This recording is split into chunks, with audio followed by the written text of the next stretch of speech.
Welcome to our Fire in the Pines virtual program. Each year, our Fire in the Pines Festival is hosted in Wilmington, North Carolina to promote the positive benefits that fire brings to our longleaf ecosystem. Without fire, our longleaf forests would not survive or thrive, and neither would the unique plants and animals that make their home in our southeast forests. Join us as we learn more about controlled burning, fire, the unique plants and animals, and the longleaf pine forest. Usually the Fire in the Pines Festival happens here at Halliburton Park every fall, and it is an entire festival with lots of our friends to learn about why fire is important in the longleaf ecosystem. A lot of times we're able to have a real prescribed burn, so a controlled fire happens right here in the park. You know we can't have that many people here this year, right? So it's just you guys, and you're gonna help all the rest of the kids that are gonna watch this video understand some of the questions you might have, and hopefully I can answer for you. We're gonna learn about why fire is important specifically to the forest, and especially the forest that we have all around where we live. We're gonna talk about some longleaf pine, some fire, some carnivorous plants, all of the things. You have questions already? Where can we see longleaf pine forest? We can see longleaf pine forests all over the coastal plain where we live, especially right here at Halliburton Park. There's longleaf pine forests all around us, and also at Carolina Beach State Park, and at Piney Ridge Nature Park, the Green Swamp, Holly Shelter, and even the Croatan National Forest. Before we can talk about fire, we need to understand the longleaf pine ecosystem. There are parts of the longleaf pine ecosystem you can even find 42 species within a 10-inch by 10-inch square. It's such a diverse habitat for so many plants and animals. One of the unique things about longleaf pine ecosystem is the structure. So you can see behind me, it's mostly overstory trees, not much mid-story, and it's very grassy. It's a nice open forest with lots of grass cover. This grass cover can kind of carry fire through, and that keeps the area open, as opposed to if we didn't burn this area. Naturally, longleaf pine areas burn about every 1 to 5 years. The diversity of the plants and animals found in longleaf pine forests are due to the structure of the forest. Fire maintains this structure by burning up shrubs that would make it to the mid-story, and also other less fire-adapted trees like loblolly pine, for example. Fire can clear out a lot of the grasses and forbs that are in the ground layer, so that when a longleaf pine seed falls, it's more likely to hit bare mineral soil and therefore germinate. Longleaf has historically covered much of the southeast coastal plain, from Virginia all the way to eastern Texas. Today, however, we have about 3% of that remaining. I would encourage you to take a walk through a longleaf pine forest whenever you get the chance. So I was wondering, where can we find carnivorous plants, and what effects do the fires have on them? We can find carnivorous plants in the longleaf pine ecosystem, and there's some places around here that you can see. But carnivorous plants need fire to thrive in the longleaf pine ecosystem, because the fire removes the competition, it removes all the other plants around it so it can see the sunlight. Venus flytraps are native to just this area in the entire world, within 100 miles of Wilmington. And we're out here in the Green Swamp in Brunswick County, and there's lots of Venus flytraps around here. And every time when we burn, we come back just a couple of weeks later, we generally find the fly traps have gotten really big, the grasses have already sprouted. Plant species in this area in the southeastern United States are what we call fire-dependent species. They need regular burning. They need the nutrients recycled, the free fertilizer that comes from burning. Another reason why we like controlled burns, we manage wildfires a lot easier. Before we get ready for a burn, we do what we call a tailgate briefing, which is literally we stand at the tailgate of a truck and we go over our burn plan.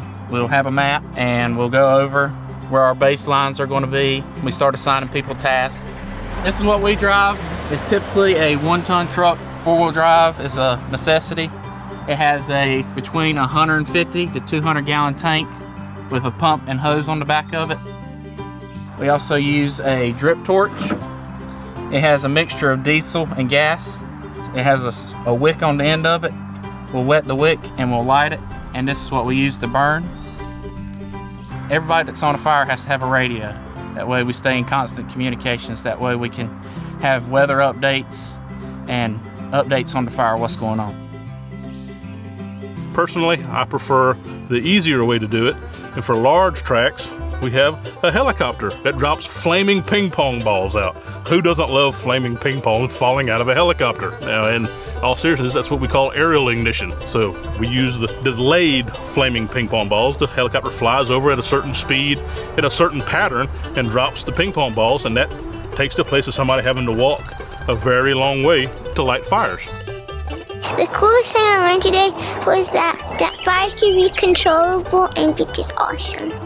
Why do we need native plants? Well, native plants, do you know what native means? Native means that it grows here like it originally. And the native plants are the ones that are best suited for the ecosystem, and they keep it in balance. In the longleaf pine forest, the layer that is most biodiverse is called the herbaceous layer, which is the layer closest to the ground that has a lot of shrubs and small grasses. Just about every native plant relies on fire in one way, shape, or form. The plants that grow in the longleaf forest, they love the fire. Lots of orchids blooming and the flytraps blooming and pitcher plants and all those rare and endangered plant species, they're all out here and they're all thriving because of fire. There are quite a few species of orchids here in the coastal plain, from very delicate grass pink to a fringed orchid. They're very small, but they're beautiful and they are actual orchids. You'll see other flowers as well, all sorts of different blooms during different times of the season, but most of them do best after a fire. The southeastern longleaf pine forest, it's a fire forest. It needs fire. Basically, fire removes the competition so that these plants, which are adapted to fire, can thrive in a balanced, fire-happy ecosystem. The best thing I learned is that fires are important. And the coolest thing is that I learned about plants. What are carnivorous plants? Carnivorous plants are plants that eat meat. So if you think of the word carnivore, it eats meat, and its meat is in the form of insects and spiders and frogs. The reason these carnivorous plants are absorbing all of these nutrients is because carnivorous plants and longleaf pine ecosystems are relatively nutrient deficient. So the soils that they're growing in don't have all the nutrients needed to survive, so it adapted to be able to get nutrients from somewhere else, and in this case from insects and small critters. There are three main types of carnivorous plants found in the ecosystem here: the pitcher plant, the Venus flytrap, and sundew. The pitcher plant is a long tube, and it's filled with a digestive juice inside, and it has a nice sweet aromatic smell on the top of the plant that attracts its prey. Venus flytrap catch its prey with a snap trap. A bug will come and land inside of the trap, and it will trigger a hair inside called a trigger hair. If a second hair is triggered because the prey is moving around inside, the more the insect inside moves around, the faster it's digested by the release of digestive juices. It will slowly absorb all the nutrients from the insect over the next week or so. And a sundew is a really small plant that has spoon-like leaves, and on the end of the hairs on the leaf is a little piece of fluid that looks like a drop of dew. That drop of dew attracts the flies and they land on it, but really that liquid is a sticky substance that makes the insect stick to the leaf, and then the leaf slowly curls up and the substance digests the insect, and the leaf is able to absorb all of the nutrients from that insect. So aside from all of the fun plants in this herbaceous layer, there are other things that are happening inside the longleaf pine ecosystem. It is shared by lots of animals, reptiles, mammals, and we're going to learn all about those as well. The coolest thing that I ever learned about was pitcher plants actually drown them instead of just swallow them whole. What animals live in longleaf pine forests? Oh, what kind of animals live in the longleaf pine forest? That's a great question. There are all kinds of animals, but one of my favorites is a fox squirrel, and we don't see those in a lot of other places. In fact, our fox squirrel is our largest daytime squirrel that we actually get to see out here in the longleaf pine ecosystem. We can find pine cones pretty easily, and fox squirrels love to nibble on those pine cones. And you've seen a half-eaten pine cone before because they go for the seeds that are in that pine cone. So you can find pine cones that have been eaten up, and that is actually an indication that something was just there. If you're walking in a pine forest and you want to see something exciting, just make sure that you stay still for a bit and let nature and everything, all the animals around you, get used to your presence so that they may start to come out and act more normally than before. This is the same for when you're trying to see mammals and when you're trying to see birds, but also just be careful to look where you're walking, because we have a lot of snakes and other cold-blooded animals like amphibians and other reptiles, even turtles, that might see you, and they stay very, very still. So if you look where you're walking, you may see them before they see you. In the longleaf pine forest habitats, you can find more than 91 species of amphibians and reptiles, from tree frogs to snakes to turtles. And fully 1/3 of those species are specialists on the longleaf pine habitat. So they really rely on the specific features this habitat has, and they don't do very well if they're forced to go into other habitats. There are some endangered species that live here in the longleaf pine ecosystem. The one that's most popularly known is the red cockaded woodpecker. People refer to them as RCWs. And the red cockaded woodpecker is our only woodpecker that actually nests in live trees. Every other woodpecker will use dead trees. Another important thing that fire provides for reptiles and amphibians that live in longleaf pine forests is underground habitats.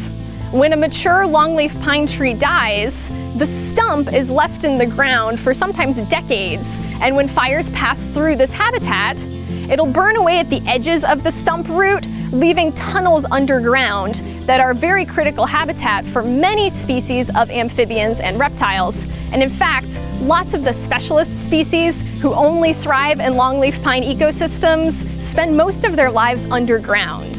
Snakes like pine snakes and frogs like gopher frogs will spend the majority of their time in these underground refuges looking for other underground animals to eat.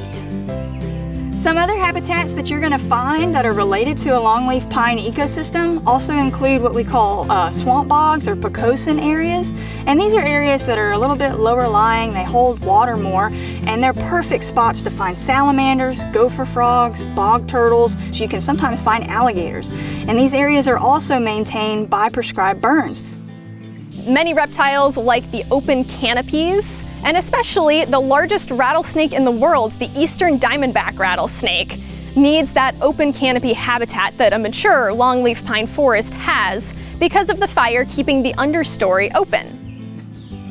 Primary successive habitat is important for wildlife because we have a lower grass level, and that provides perfect structure and hiding spots from predators, as well as enough food sources for them to utilize during those seasons of high use. The coolest thing I learned today from the Fire in the Pines Festival is that the fire actually helps the pine trees. Going into this, I assumed that the fire would be dangerous for the pine trees, but it turns out the fire helps to eliminate the threats to the pine tree that are trying to take its sunlight and space. That is why I think the Fire in the Pines Festival is really cool, and I think it's really cool that the fire is used to help the trees. Our longleaf pine ecosystems need fire. Fire creates the unique habitats for plants and animals that are found only in this area. So we hope you enjoyed our virtual series and encourage you all to go out and see some of these beautiful longleaf pine forests in your local parks.